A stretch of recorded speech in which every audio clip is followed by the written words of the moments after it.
Hello, in this video I want to show you how to enter Bluetooth pairing mode on Razer DeathAdder V2. And to do this, first we'll need to switch on our Bluetooth on the mouse, and you can see it on the bottom of the mouse. Make sure that it's in the Bluetooth. Then take a look on the top of the mouse. There's this LED lamp which flashes in blue light. Now we need to press both of the side buttons and both of the PI buttons at the same time. Click and hold them for a few seconds until this LED lamp starts flashing rapidly, just like that.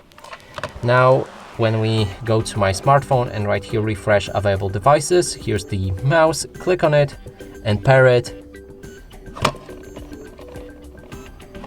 And as you can see, it works fine. And that's it for this video. Hope you like it. Please consider subscribing to our channel, leave a like and a comment below.